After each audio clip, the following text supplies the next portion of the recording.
Mandai o vosso Espírito Santo, Paráclito, às nossas almas e fazei-nos compreender as Escrituras por ele inspiradas, e concedei-me interpretá-las de maneira digna, para que os fiéis aqui reunidos delas tirem proveito, em nome do Pai, do Filho e do Espírito Santo. Amém. Bom dia ou boa tarde, dependendo se você já almoçou ou não.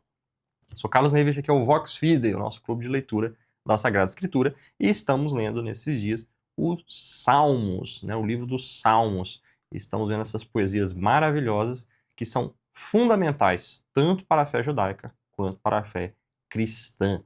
E hoje nós vamos continuar a nossa leitura a partir do Salmo 61. Então, sem mais delongas, vamos lá, porque temos muita coisa para a gente observar hoje.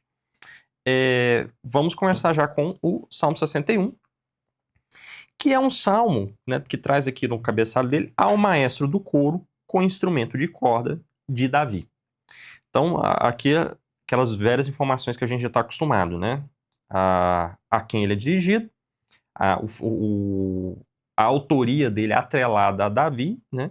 E a maneira que ele é para ser tocado, aqui no caso, junto com algum instrumento de corda, né? Ou seja, um saltério, né? A gente já aprendeu isso também, que saltério é um instrumento de cordas, né? E aí, esse salmo, né, quando ele é apresentado na liturgia das horas, ele é apresentado com uma frase de Santo Hilário, né, que é um santo bem engraçado, que diz o seguinte: Santo Hilário chama esse salmo de oração do justo que espera a vida eterna. Então, vamos ver aqui o justo que espera a vida eterna nesses 9 versículos aqui desse salmo. Escuta, ó Deus, o meu clamor. Atende a minha oração. Dos confins da terra tenho clamado a ti, enquanto ansiava o meu coração.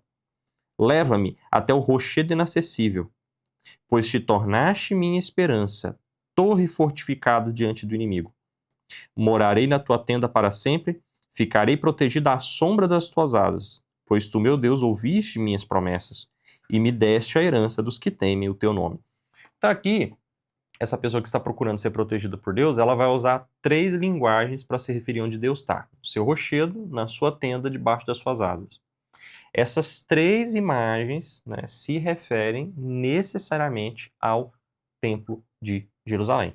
Então, em cima do rochedo, né, no alto do Monte Sião, na parte da cidadela fortificada, debaixo das suas asas, se referindo às asas do querubim, né, aquelas 2 imagens de querubins que eram construídas sobre a qual a Arca da Aliança ficava embaixo, que por sua vez tinha 2 imagens de querubins com 2 asas, onde ficava o propiciatório com a presença de Deus, ou seja, é o conjunto de asas aí sob as quais ficava a presença de Deus, e a sua tenda, se referindo ao próprio templo que, antes que Salomão construísse o templo, era uma tenda, né, desde o período mosaico, e assim estava até os dias de Davi. Então, essas 3 imagens fazem o paralelo de que a pessoa que quer estar com Deus, ela entende a presença de Deus como o templo. Então, para descrever a proximidade com Deus, ela descreve a proximidade com o templo. E ele continua: aos dias do rei, acrescenta muitos dias. Ele faz até uma oração para a própria casa real, né, que está ali também em Jerusalém. Seus anos durem gerações e gerações. Ele reine para sempre sobre o olhar de Deus, e a misericórdia e a fidelidade o conservem. Assim, entoarei salmos ao teu nome pelos séculos, cumprindo minhas promessas dia após dia. Aqui dá para ser traduzido também como cumprindo os meus votos dia após dia. E aí, talvez essa tradução votos, ela seja mais interessante do que promessas, porque ela dá a entender do que nós estamos falando. Nós estamos falando dos sacrifícios que devem ser oferecidos, né? Os votos, ou seja, as oferendas que ele vai cumprir, ou seja, ele vai ofertar ali dia após dia, né?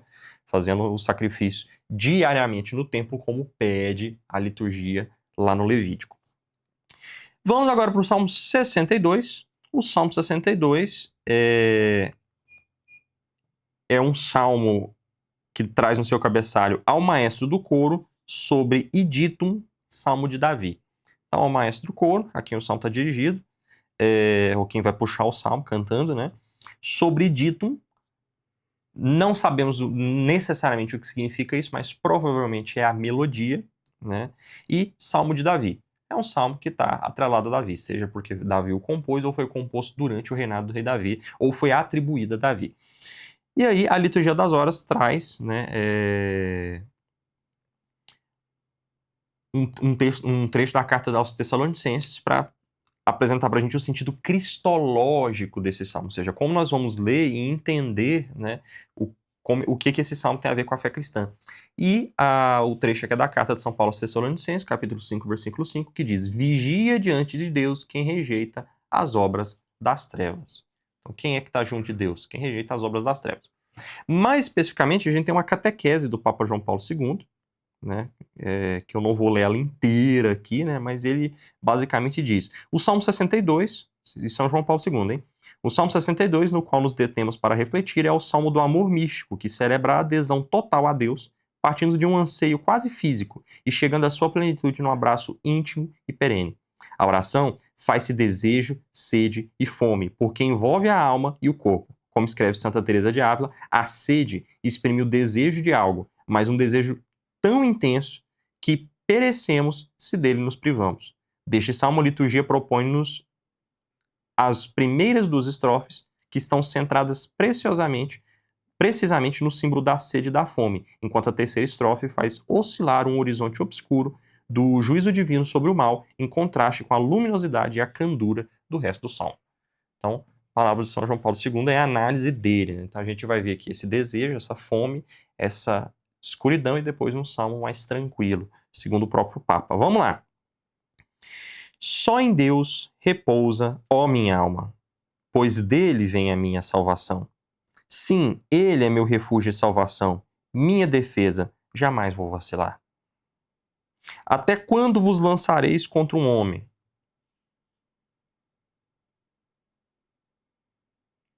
Eu li errado. Esse trechinho que eu li aqui do João Paulo II, esquece tudo que eu falei.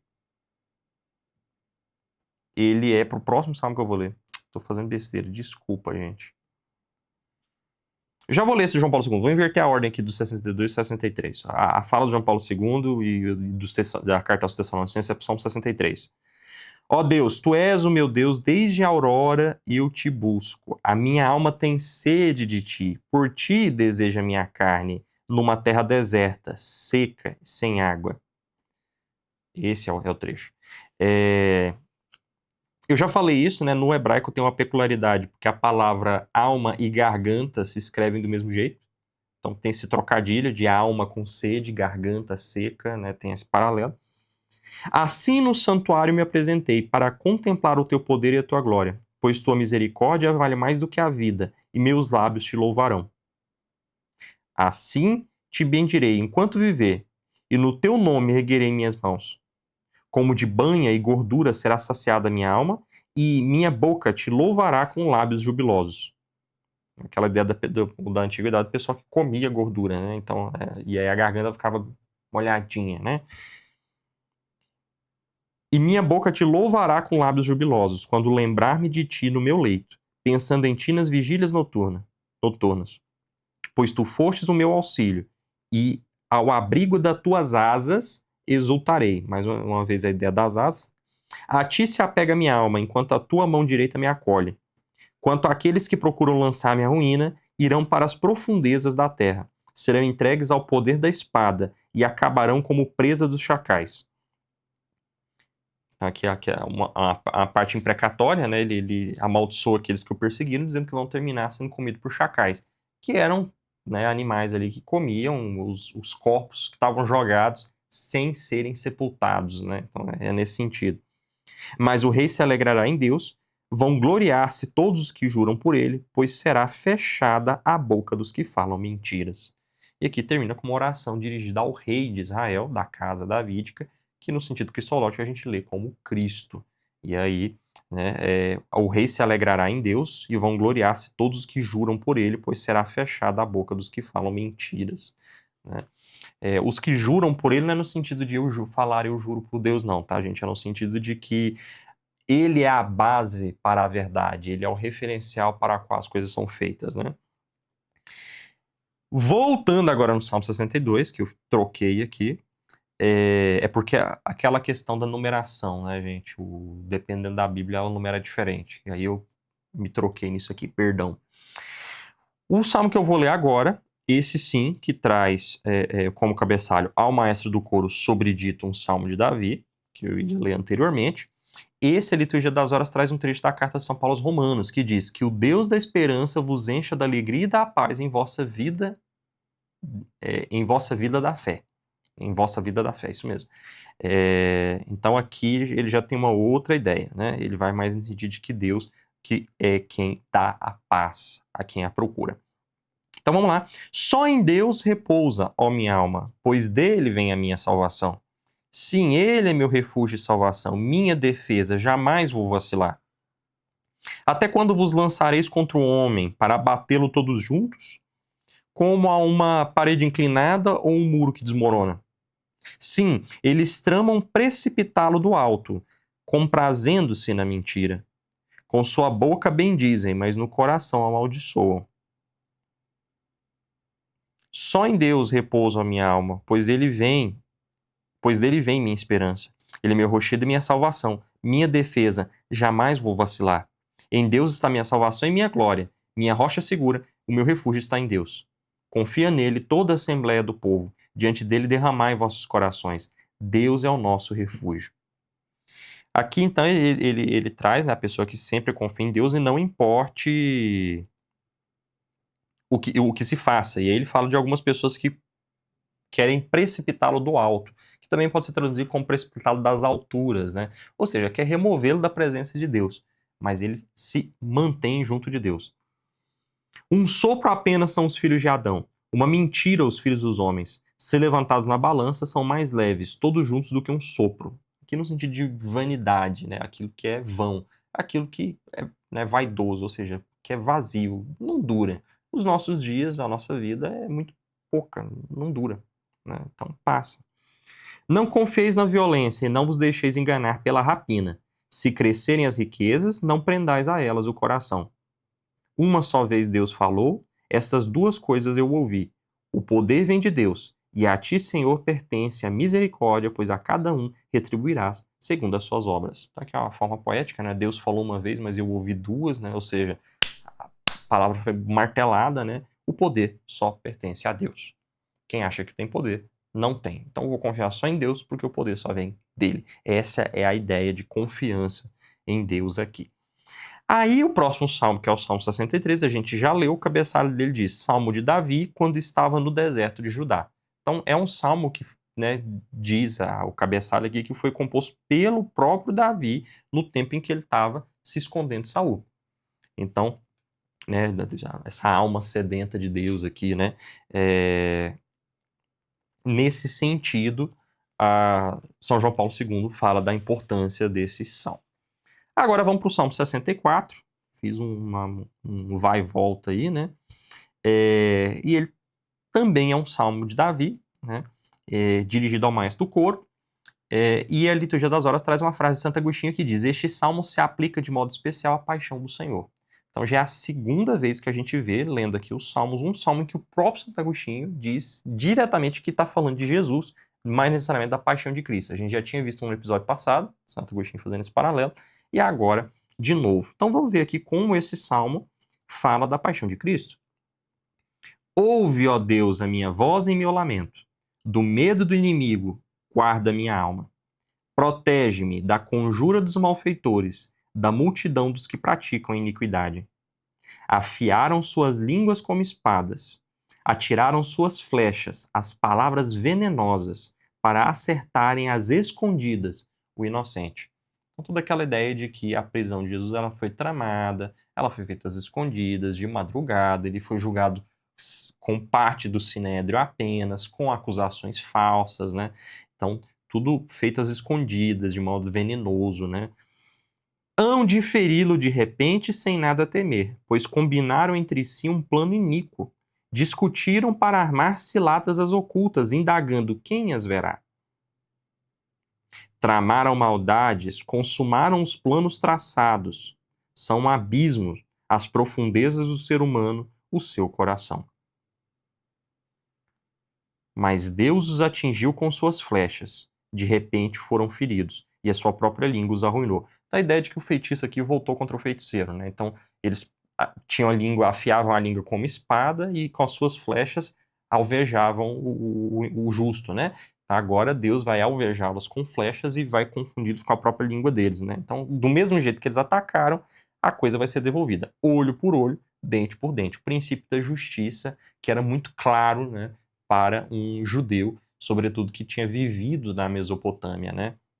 E aí, sob influência da Mesopotâmia, com a lei do talião, né?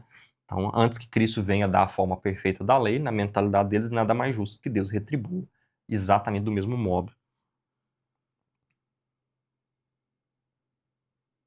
Todos ao vê-los menearão a cabeça, e todo ser humano temerá. Anunciarão as obras de Deus e entenderão o que ele fez. O justo se alegrará no Senhor e confiará nele, e se gloriarão todos os retos de coração. Então esse é o justo que foi exaltado, sendo ressuscitado dos mortos, né, o Cristo. Dito isso, vamos agora para o próximo salmo. Então, tá vendo? São salmos bem curtinhos.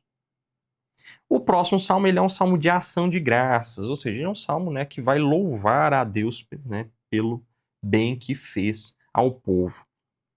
Ele é um salmo ao maestro do coro, é um salmo de Davi e vem escrito cântico, que, né, dando ali uma instrução de que é um salmo para ser cantado, né? Ou seja, mas todos os salmos são feitos para ser cantados? É porque esse aqui ele não tem a marcação salmo ou instrumento de cordas, ou seja, ele é para ser cantado e provavelmente sem instrumento para acompanhar.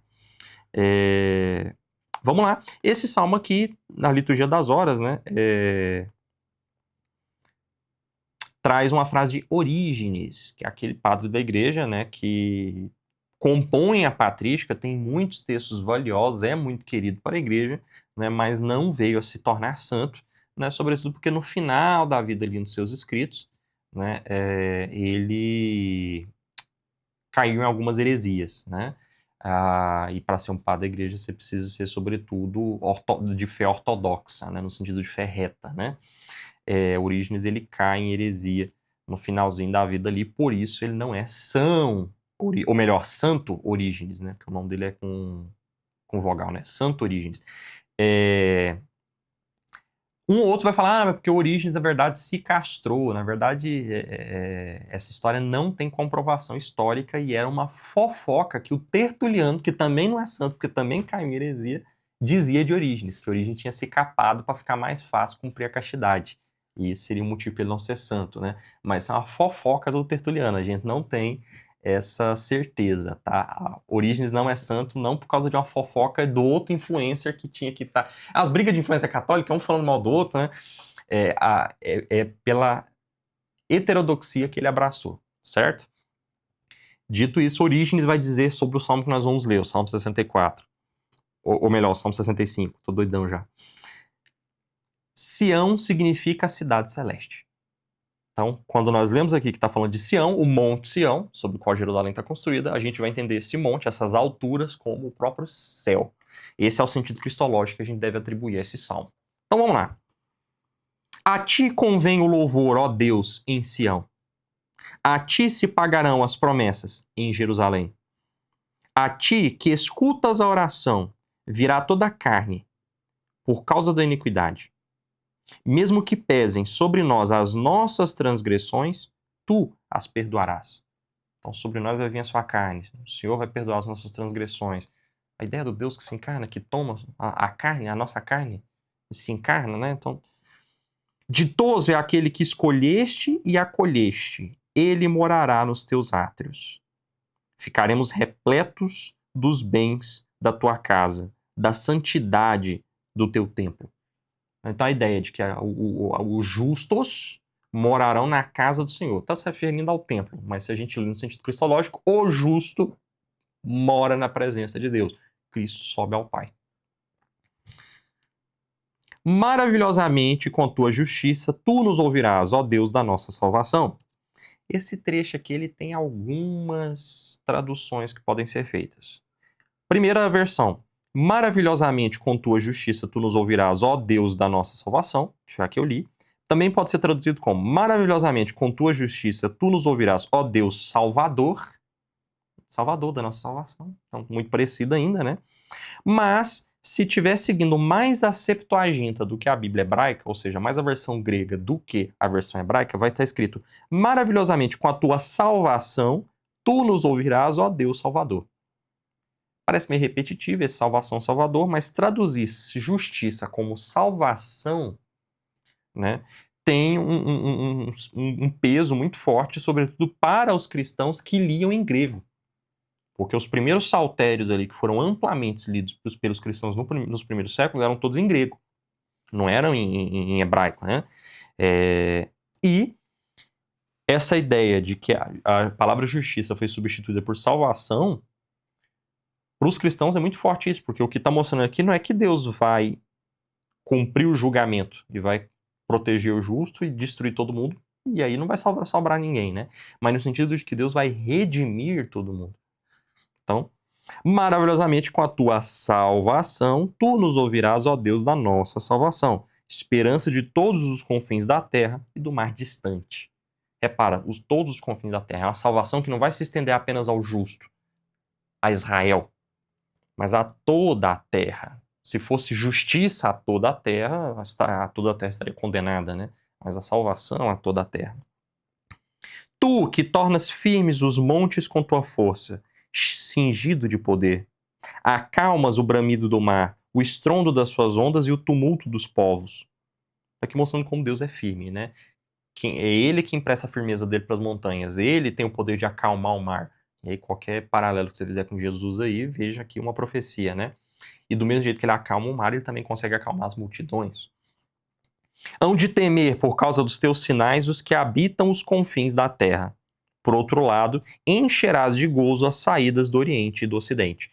E aqui a gente tem aquele paralelo, né? As pessoas de fora, o resto do mundo, né, vão ter medo diante dos seus sinais.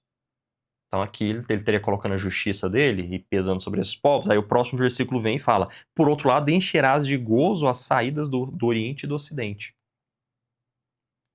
As saídas do Oriente e do Ocidente provavelmente está se referindo às portas de Jerusalém, que recebem esses extremos. Então, a salvação está indo sim a esses povos. Eles vão tremer, mas serão salvos. Tá vendo? Visitastes a terra e a inebriastes, multiplicastes a sua abundância. O rio de Deus está cheio de água, providenciastes o trigo deles, pois assim preparastes a terra. Irrigastes os seus sulcos, aplanastes seus torrões, com as chuvas a amolecestes, abençoastes os seus brotos. Está aqui mostrando Deus que mantém a abundância com os recursos naturais necessários para ter vida. Plantação e água, né? Então mostra que Deus está cuidando do seu povo, né?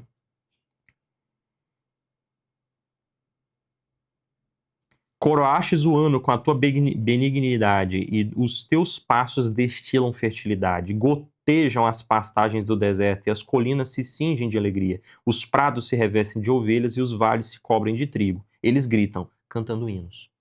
Então ele termina aqui louvando a Deus que mantém ali os recursos naturais para que eles possam viver, né? E no final diz que esses próprios recursos naturais louvam a Deus, o que já traz uma prévia do Cântico das Criaturas bem antes de São Francisco de Assis aqui, né? Então, esse foi o Salmo da Sião Celeste, né? Desse lugar onde todos seremos nutridos em Deus, né? Com essa visão escatológica aqui que Orígenes coloca.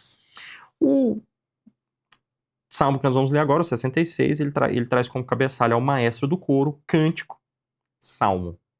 Então, com a palavra salmo aqui, dá a entender que ele é para ser acompanhado com instrumento de corda, né? Mas também tem cântico. Ele também pode ser cantado sozinho, né? Então, ficam essas orientações aqui, que eram mais claras quando havia um templo. E a liturgia era seguida do que hoje em dia para nós. O máximo que nós temos são reconstituições e palpites, tá? Salmo 66, a liturgia das horas, traz uma frase de Ezequiel, que diz: este salmo lembra a ressurreição do Senhor e a conversão dos gentios. Então vamos lá, um salmo que fala, né, da ressurreição de Deus e dos gentios abraçando a fé cristã. Aclamai a Deus, ó terra inteira, entoai salmos à glória do teu nome. Glorifica-o em seu louvor. Dizei a Deus, quão assombrosas são tuas obras, Pela grandeza da tua força, teus inimigos te lisonjeiam. Toda a terra te adore e te cante salmos, entoe salmos ao teu nome. Vinde e vede as obras de Deus, assombroso no que faz pelos filhos dos homens. Ele mudou o mar em terra firme e fez atravessar a pé o rio. Lá nos alegremos nele. Aqui ele está falando que todos os povos vão reconhecer essa grandeza de Deus, né?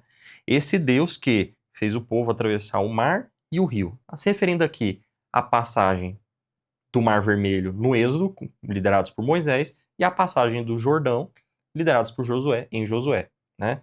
Então, pessoal, né, lá nas origens, indo para a terra prometida. Ele domina com sua força para sempre, seus olhos observem as nações, que não se vangloriem os rebeldes.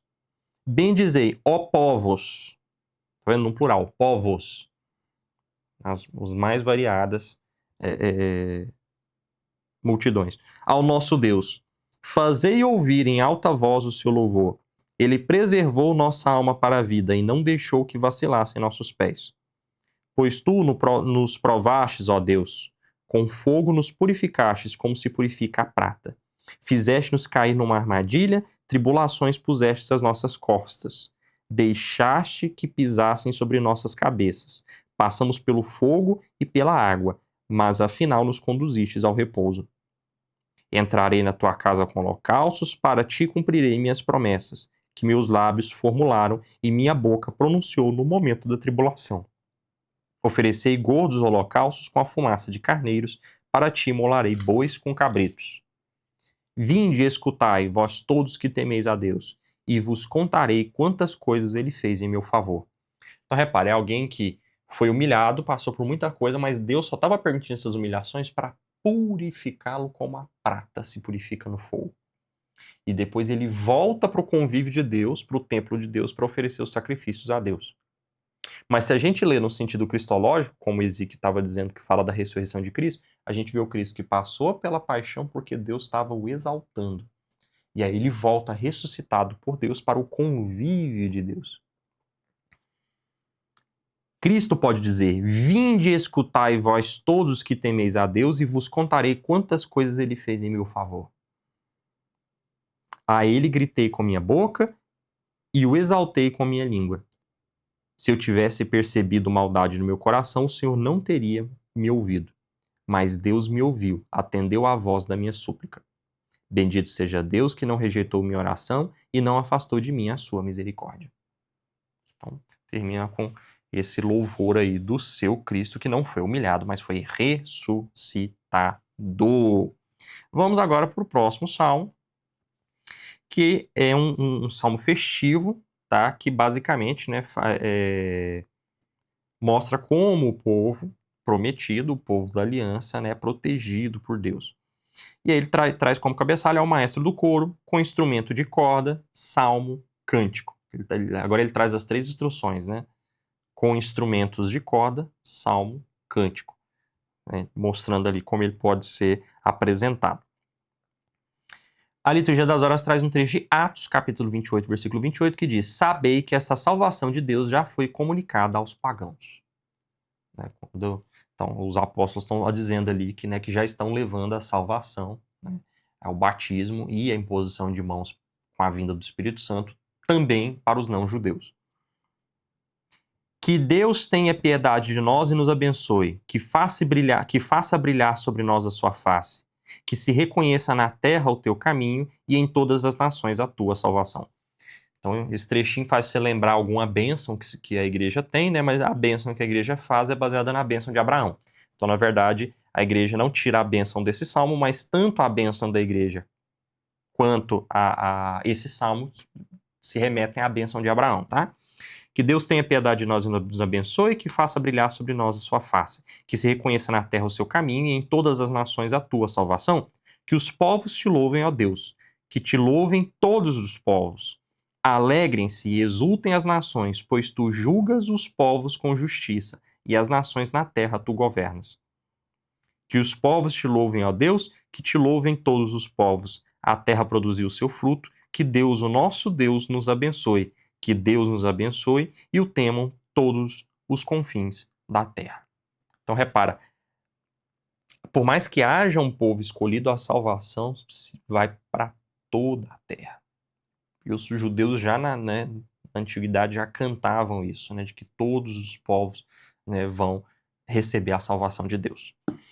Vamos agora para o Salmo 68, que é um salmo que, para os cristãos, vocês vão ver que ele é bem extenso, tá? É um salmo grandinho, ele tem 36 versículos, é bem maior do que esses outros que a gente leu hoje.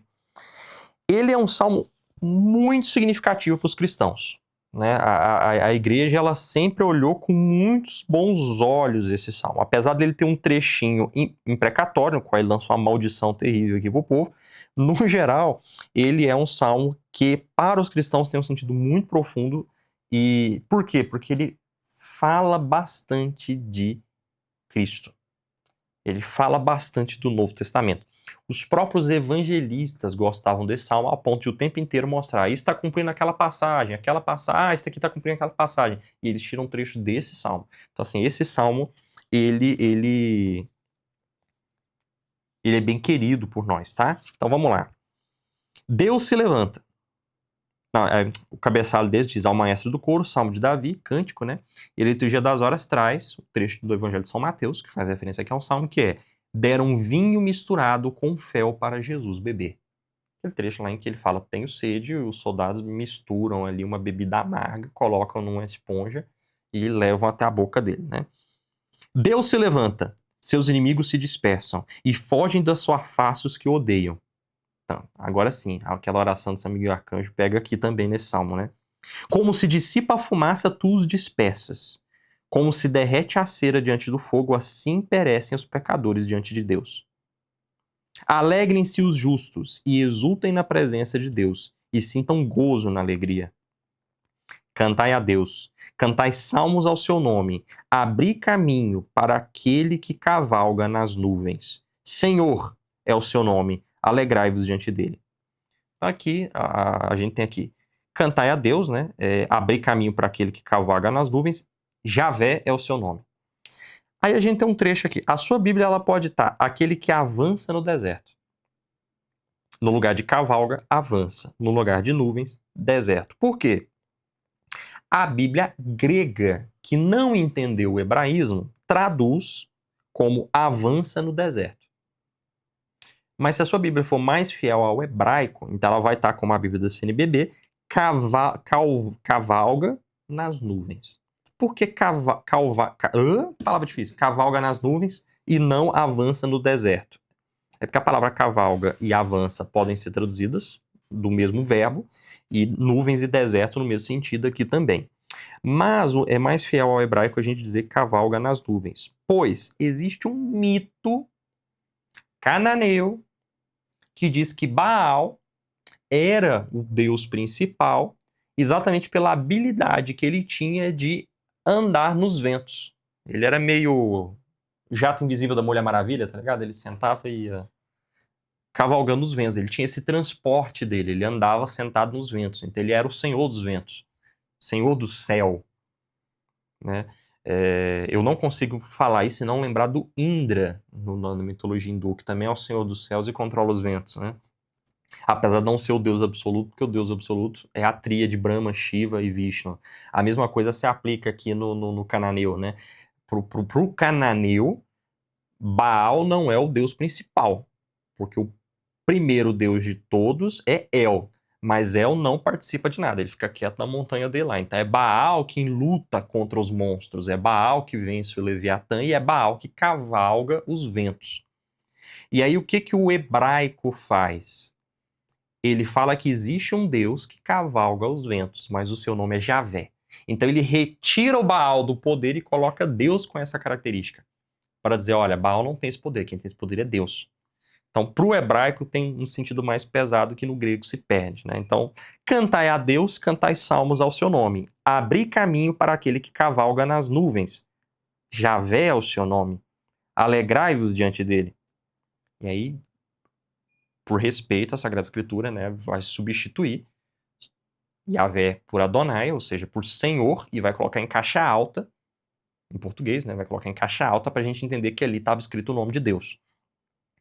Pai dos órfãos e defensor das viúvas, assim é Deus na sua santa morada.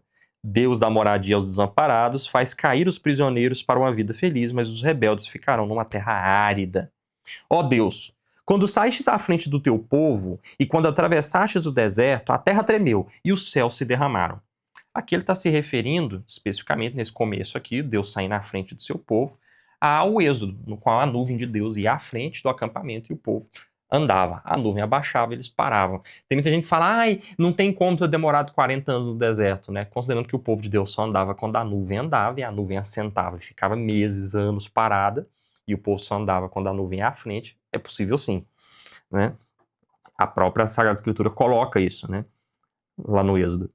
Então, a terra tremeu e os céus se derramaram diante da face do Deus do Sinai, diante do Deus de Israel. Tá vendo? O Deus do Sinai, o Deus que se manifestou para eles lá no Monte Sinai.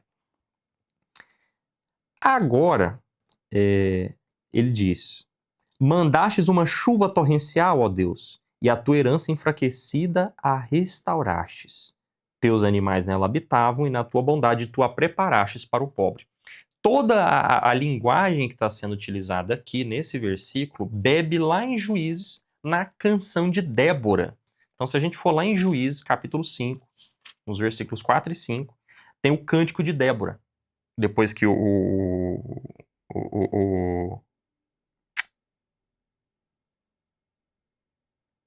Cacisa matou o Baraque, né? A Débora canta ao saber dessa vitória. E aí lá no versículo 4 e 5 ela diz, ó Senhor, quando saístes de Seir, quando partistes dos campos de Edom, a terra tremeu, os céus se dissolveram, as nuvens se dissolveram em água, os montes derreteram-se à vista do Senhor do Sinai, diante do Senhor, Deus de Israel. Então consegue notar? É um paralelo direto do Salmo ao Cântico de Débora. Ele bebe nessa tradição. Mandastes uma chuva torrencial, ó Deus, e a tua herança enfraquecida a restaurastes. Teus animais nela habitavam, na tua bondade tu a preparastes para o pobre. O Senhor profere uma palavra. As mensageiras de boas novas são um exército imenso. Fogem os reis dos exércitos, eles fogem. E a mulher em casa divide os despojos, enquanto dormis no curral, as asas da pomba brilharão como prata e as suas penas como o brilho do ouro.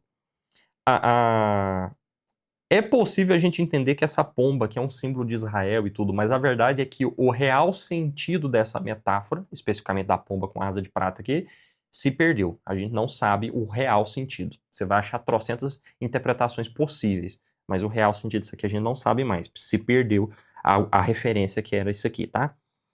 Enquanto o Onipotente ali dispersava os reis, o Salmão se embranquecia de neve. Montanha excelsa é a montanha de Bazã, montanha escarpada, a montanha de Bazã.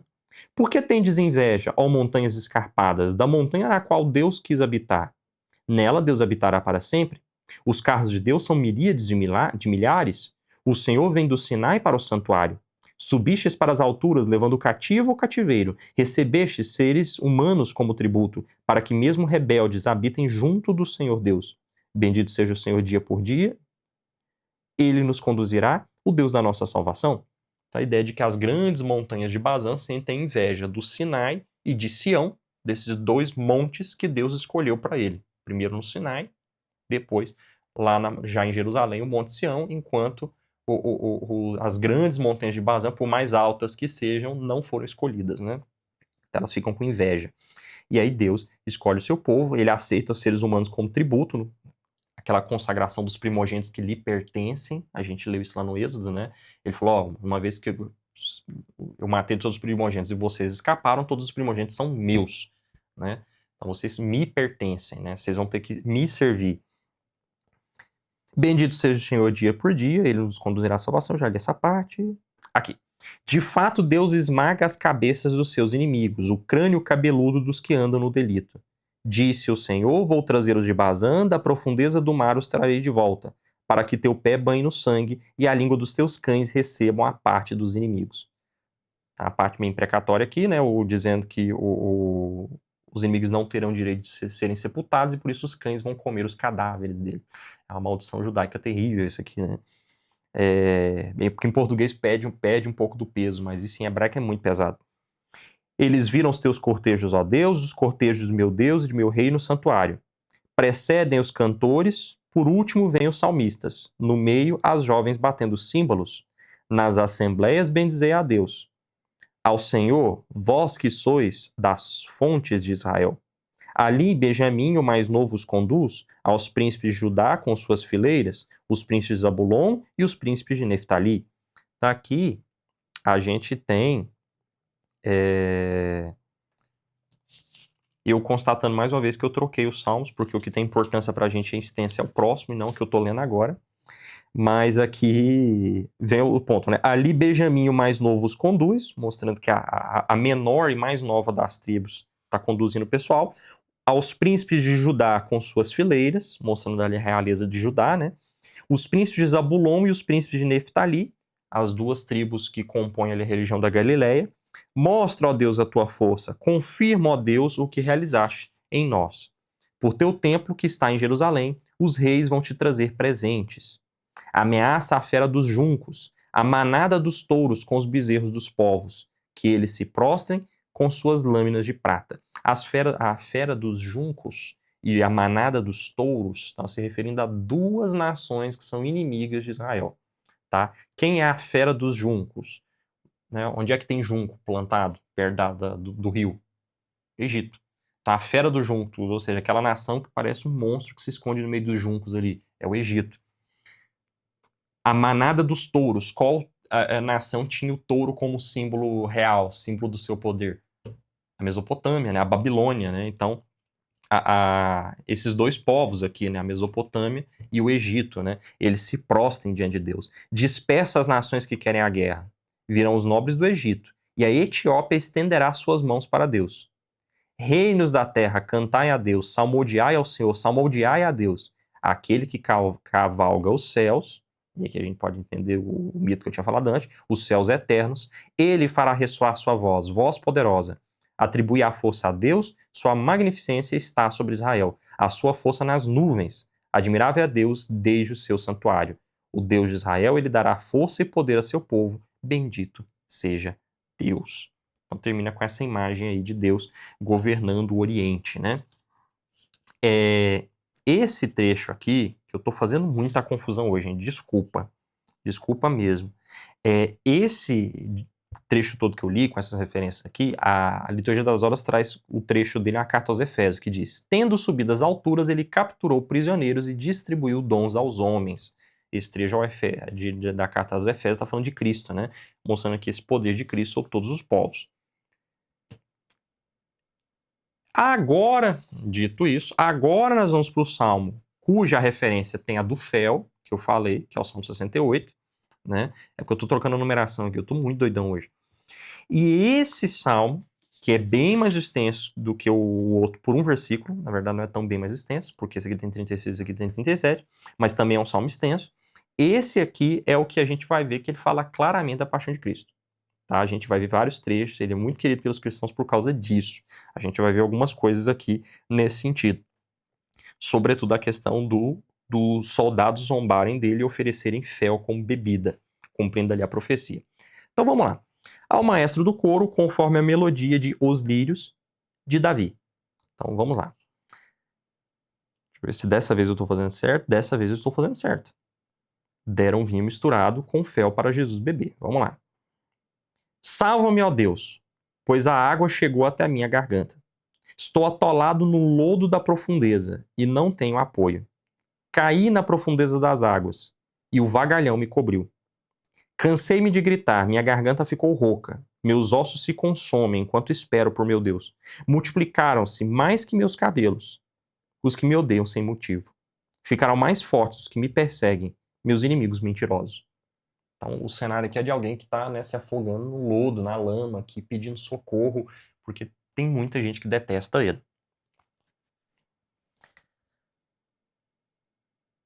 Acaso deveria restituir o que não roubei?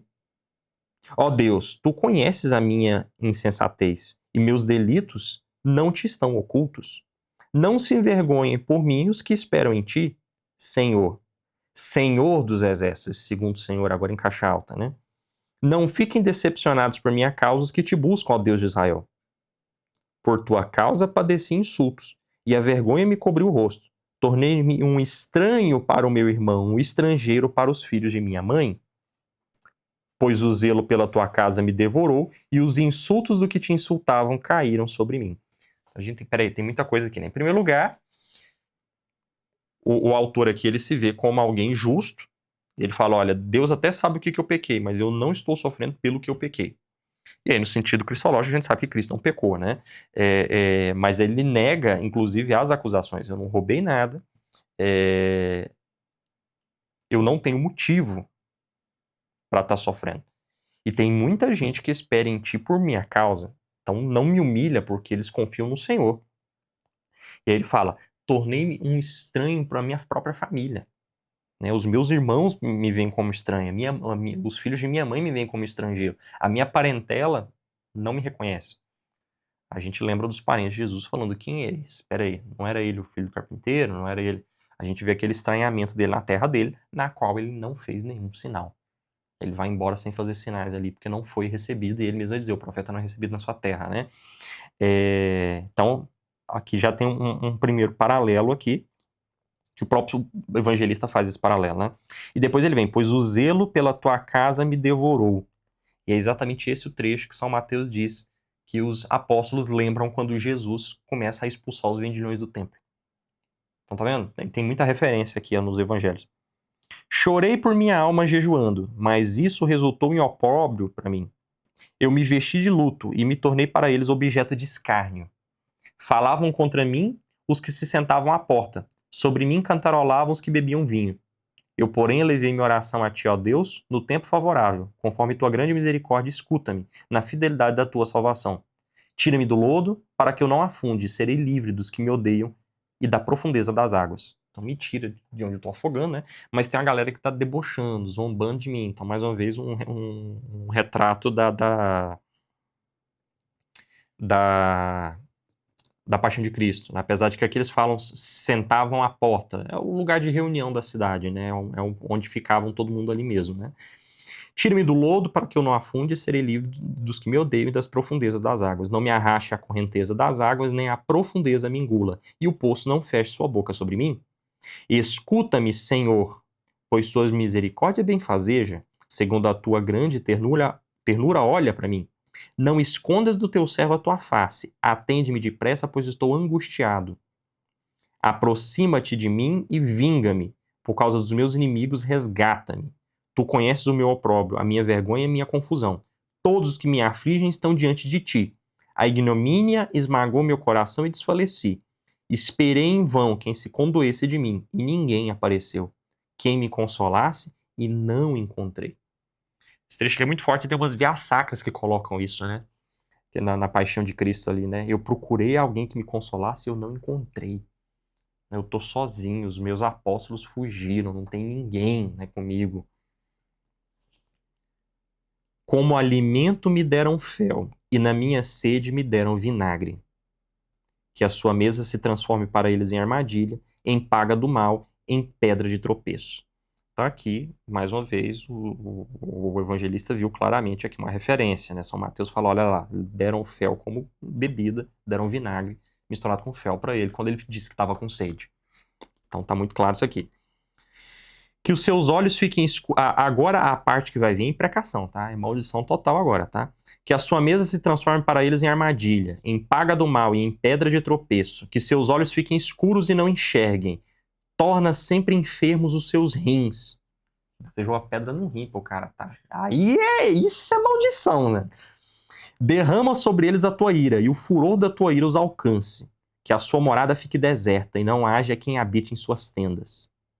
Pois perseguiram aquele a quem feriste, aumentando a dor de quem tu provaste. Aí passou a parte da imprecação. A culpa deles ajunta mais culpa, e não sejam por ti justificados. Não continua a maldição. Sejam riscados do livro dos viventes e não sejam escritos com os justos. Agora sim. Quanto a mim, sou pobre e sofredor. A tua salvação, ó Deus, me protege. Com cantos quero louvar o nome de Deus, vou engrandecê-lo com o seu louvor. Isto agradará ao Senhor mais que o touro, mais do que o bezerro com chifres e cascos. Que os humildes o vejam e se alegram. Buscai a Deus e o vosso coração reviverá. Pois o Senhor escuta os pobres e não despreza os seus, quando aprisionados. Que o louvem o céu e a terra, e os mares e tudo quanto neles se move. Tá? Aquela ideia de que Deus protege aqueles que são aprisionados, a prisão de São Pedro, né, no começo de Atos dos Apóstolos e por aí vai. Pois Deus salvará Sião e edificará as cidades de Judá. Eles aí habitarão e obterão em posse a descendência dos seus servos, e a descendência dos seus servos a receberá em herança. Nela habitarão os que amam o seu nome. Ele termina basicamente com a profecia de Isaías, né, capítulo 65 de Isaías, falando, né, de como tudo vai ser reedificado. Todas essas cidades que estão perdidas na época do cativeiro vão ser reconstruídas quando o Messias vier. E aí, beleza. Até 74, né? Eu tô doidão. Eu tô muito doidão hoje. Vamos lá. Vamos agora pro Salmo 70, né, que é a súplica do pobre a Deus. Ele traz como... Ele bebe ali no Salmo 40, né, para trazer essa súplica da pessoa que está sofrendo até Deus, dizendo que Deus vai salvá-lo, que Deus não pode demorar. Ao maestro do coro, de Davi, para lembrar. Se para lembrar aqui, provavelmente é a instrução da melodia. Ó Deus! Aí a Liturgia das Horas traz o Evangelho de São Mateus, no qual os apóstolos dizem para Jesus: Senhor, salva-nos, pois estamos perecendo. Quando estão na barca e começa a afundar na grande tempestade. Até 74, né? Sim. 75, perfeito. Nossa, muita coisa hoje, hein? Ó Deus, vem em meu auxílio. Senhor, vem depressa em meu socorro. Fiquem confusos e amedrontados os que atentam contra a minha vida. Caiam para trás e se envergonhem os que me desejam o mal. Retrocedam por causa da sua confusão os que me diziam bem feito, bem feito. Exultem e se alegrem em ti todos os que te buscam, e digam para sempre seja engrandecido o Senhor, os que amam a tua salvação. Eu, porém, sou indigente e pobre. Ó Deus, apressa-te em vir a mim. Tu és o meu auxílio e meu libertador. Senhor, não demores.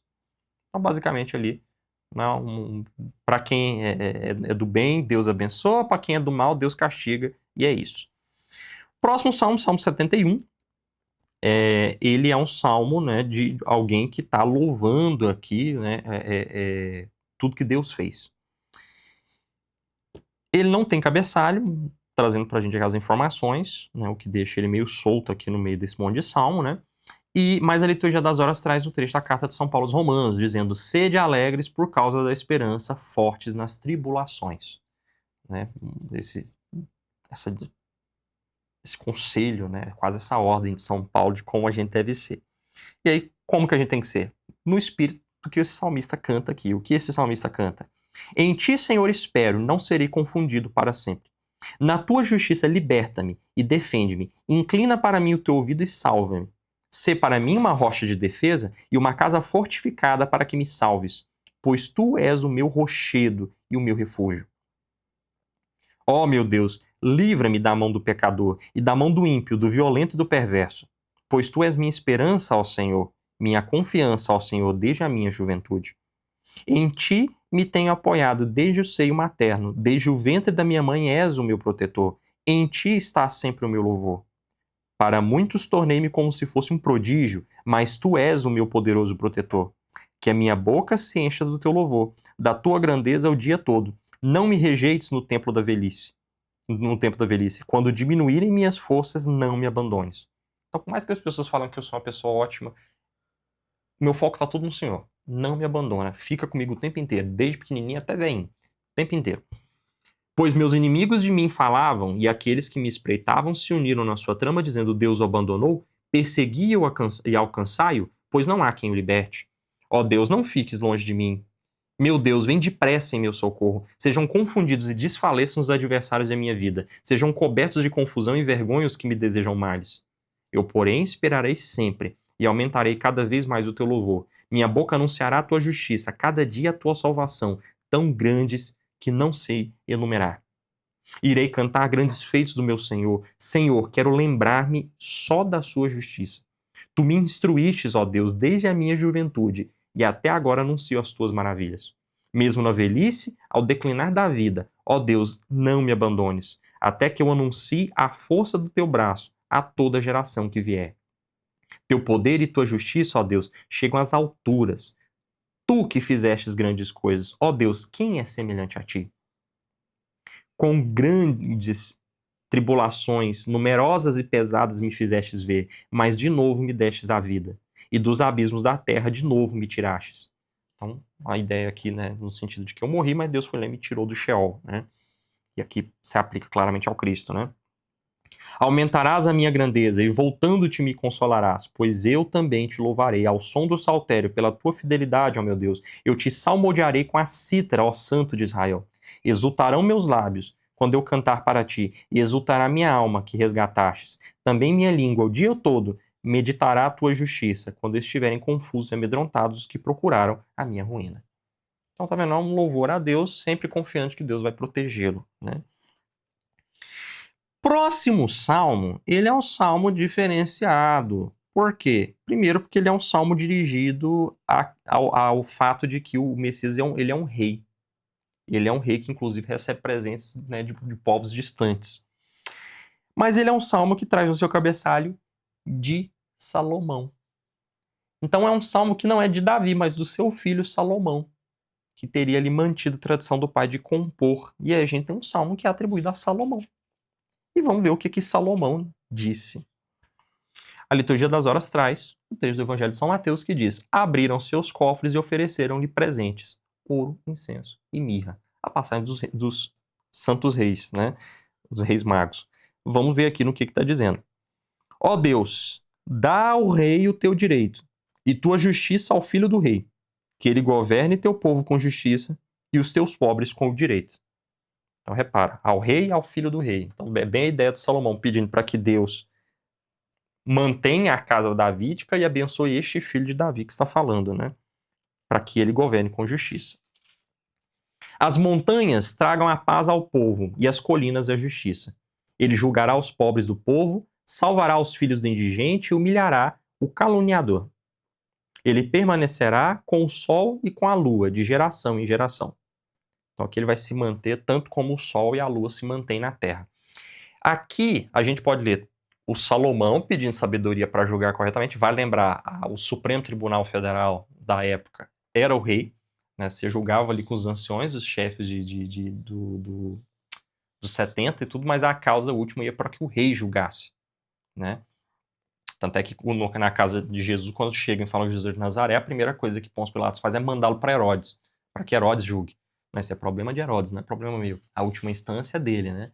Então Herodes vai julgar, né? Então Salomão sabe que cabe a ele julgar e ele precisa julgar com justiça. E a gente viu que ele julgou com justiça, aquela história famosa do bebê que vai ser dividido em dois, né, e tal. Então ele está pedindo aqui para julgar corretamente a causa do pobre. E não ter favoritismo ali por quem tem mais dinheiro, alguma coisa do tipo. Ele quer julgar corretamente. Mas se a gente ler no lugar do Salomão o Cristo vai julgar corretamente a causa do pobre.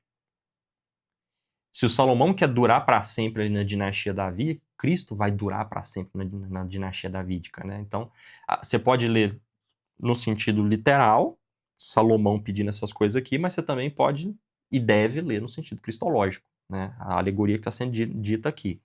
Então tenta ter esses dois sentidos aí na sua cabeça. Se for preciso ler uma vez pensando uma coisa e ler outra vez pensando na outra, mas vamos lá. Ele permanecerá com o sol e a lua de geração em geração, descerá como chuva sobre a relva, como chuvarada que irriga a terra. Nos seus dias florescerá a justiça e a abundância da paz, enquanto brilhar a lua. Ele dominará de mar a mar e desde o rio até os confins da terra. Diante dele se prostrarão os habitantes do deserto, e seus inimigos lamberão a terra. Os reis de Tarsis e as ilhas ofertarão presentes, e os reis de Saba e de Sebá trarão os seus dons. Todos os reis da terra o adorarão, todas as nações o servirão. Então você tem os outros povos vindo para adorá-lo. Tá vendo?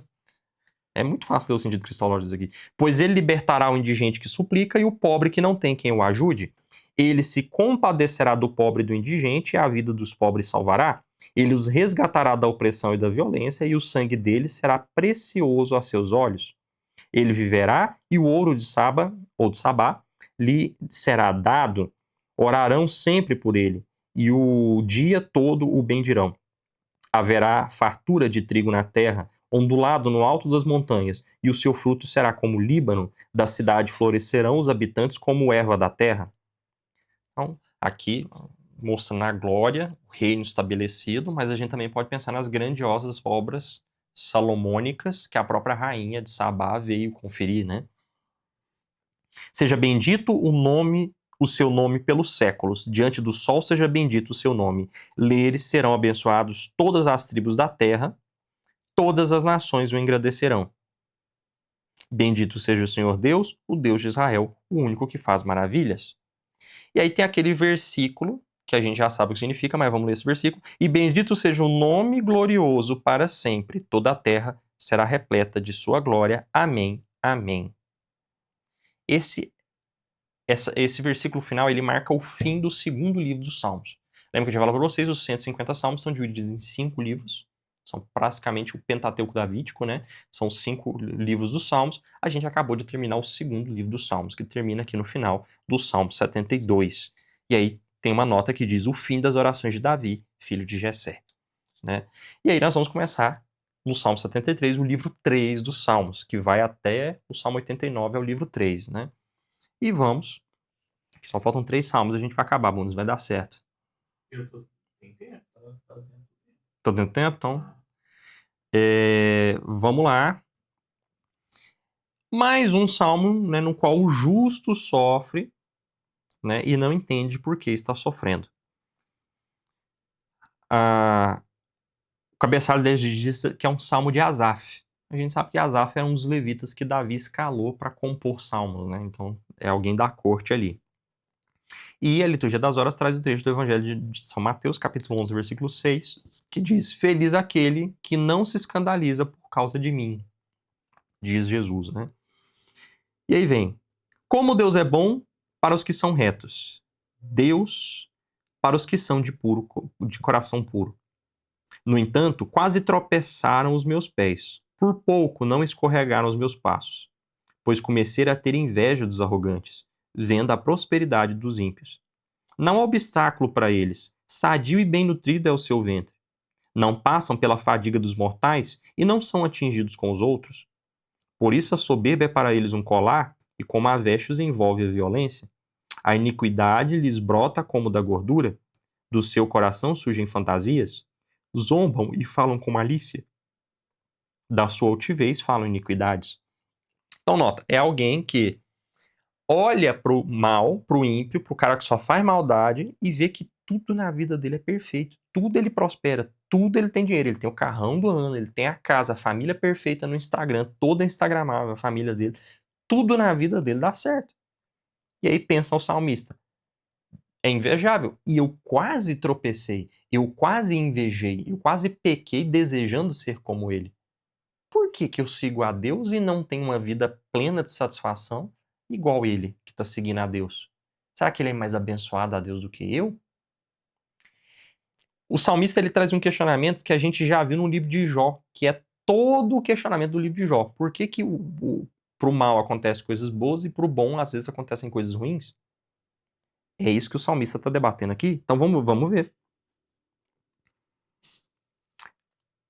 A sua boca chega a alcançar o céu e a sua língua perpassa a terra. Tanto que é linguarudo. Olha que jeito bom de chamar alguém de fofoqueiro. Ó. A sua boca chega a alcançar o céu e a sua língua perpassa a terra.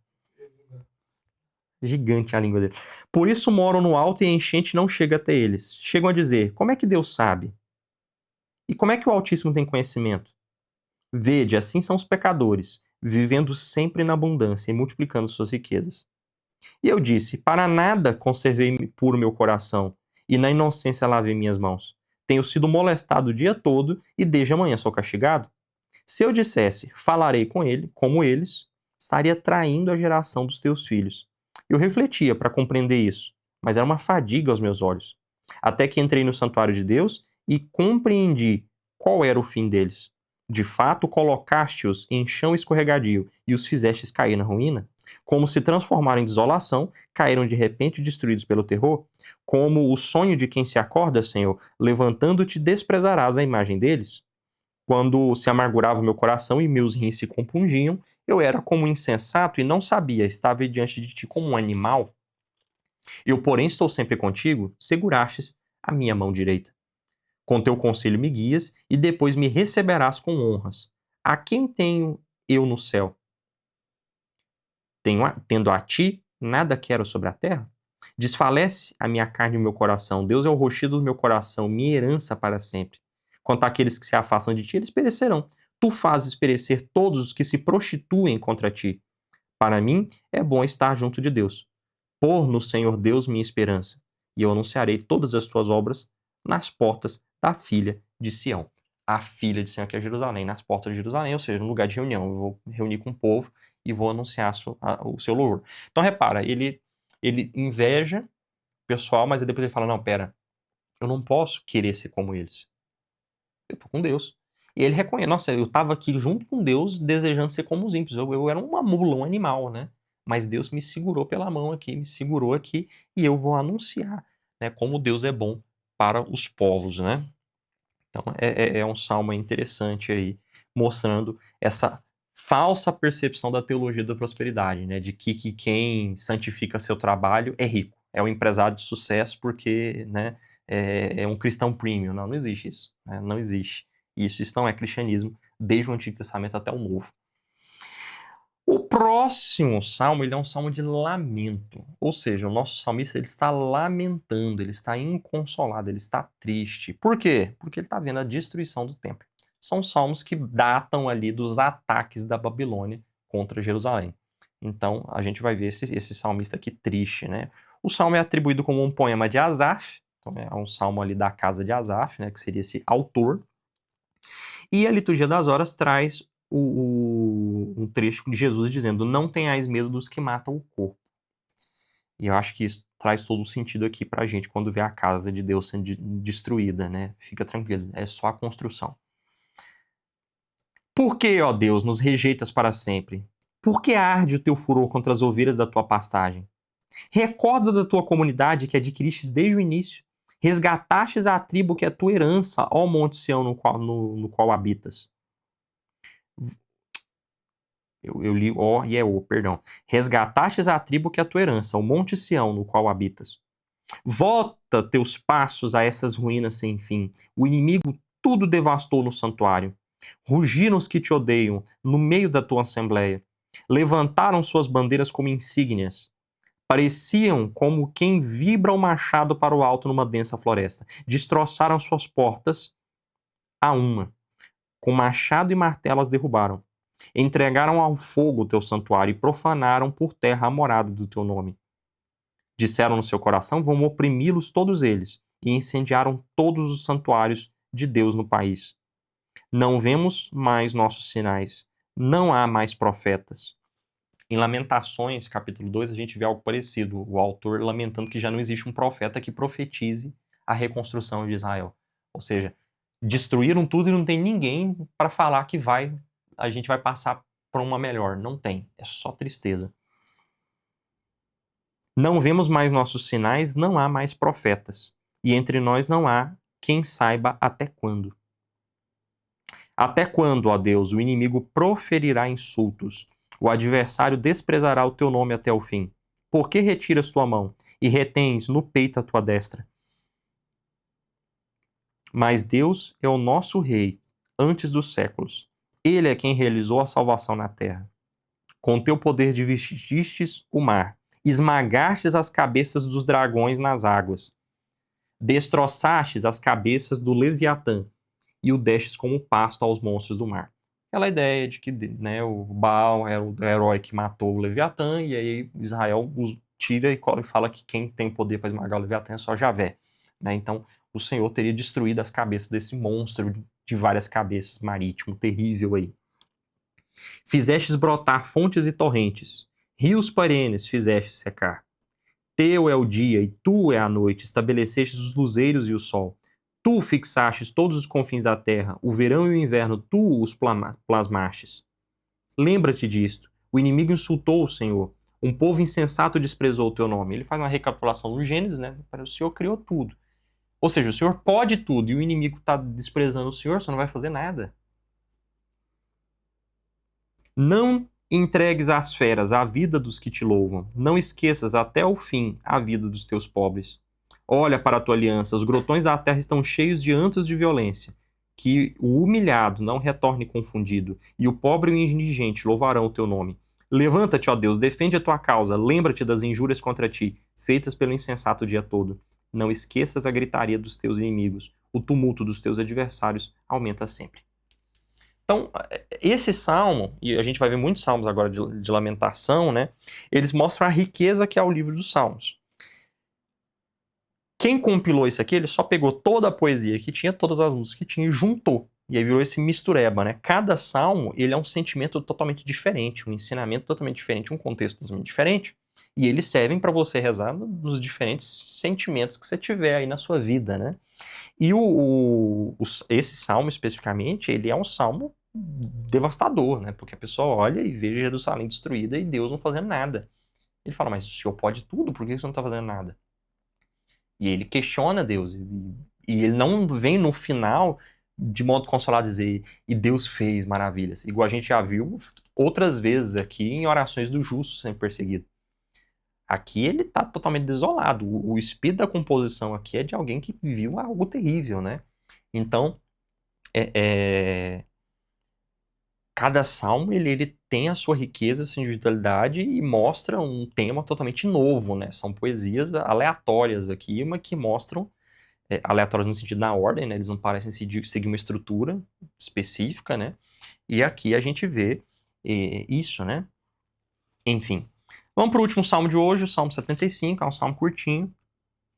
Ele tem como cabeçalho ao maestro do coro, segundo a melodia de Não Destruas. É um salmo de Asaf, cântico. Ele tem todas as notas dele aqui, né? Também é um salmo atribuído a Asaf. E ele é um salmo também de lamentação. Também é a pessoa vendo tudo sendo destruído, né? E invocando a Deus para que Deus faça algo. A liturgia das horas traz o trecho do Evangelho de São Lucas, no qual a Virgem Maria diz, derrubou do trono os poderosos e elevou os humildes, para a gente entender aqui o que está sendo dito aqui, né? Esse Deus que exalta os pequenos. Nós te damos graças, ó Deus, damos-te graças e invocamos o teu nome, tuas maravilhas anunciamos. No tempo que eu tiver marcado, eu mesmo julgarei com justiça. Ainda que se derreta a terra, com todos os que nela habitam, eu mantenho firmes as tuas colunas. Então repara, ele começa dando graças a Deus e logo depois ele troca a voz narrativa. Não a narração, mas enfim. Troca a voz poética aqui, né? Agora é Deus que está falando. No tempo que eu tiver marcado, eu mesmo julgarei com justiça. Ainda que se derreta a terra, com todos os que nela habitam, eu mantenho firmes as suas colunas. Eu, Deus, digo a quem se gloria, não vos glorieis. E aos ímpios, não levanteis vossa fronte. Não levanteis vossa fronte para o alto e não faleis com arrogância contra Deus. Pois não é do oriente nem do ocidente, nem do deserto que vem a exaltação. Aí volta a ser o eu lírico, né? Pois não é do oriente nem do ocidente, nem do deserto que vem a exaltação, mas é Deus quem julga. É Ele que humilha um e exalta outro. O Oriente, o Ocidente, o deserto, ou seja, de onde poderiam vir tropas, né? Não é isso. É Deus quem julga. Ele humilha um e exalta outro. Pois na mão do Senhor está um cálice de vinho forte, cheio de mistura. Ele o derrama daqui para ali. Até a borra deverão bebê-lo. Dele beberão todos os ímpios da terra. Então, esse cálice da ira, a ira de Deus como um vinho que confunde as pessoas, deixa todo mundo doidão, né? Então, Deus derrama a sua ira, né, em cima desse povo. Mas eu anunciarei para sempre, cantarei salmos ao Deus de Jacó. Rebaixarei todas as frontes dos ímpios, enquanto as frontes dos justos serão exaltadas. Ele termina com essa confiança, um tom bem melhor do que o do Salmo 74, né? E aí, nós terminamos os Salmos de hoje. No próximo episódio, a gente vai, né, avançar mais um pouco aí nos Salmos. Mas terminamos o livro 2 dos Salmos e já estamos na metade do livro 3 ali dos Salmos. Então, espero que vocês tenham gostado. Até o próximo episódio. O Vox Vida fica por aqui. Fiquem com Deus e tchau, tchau.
Música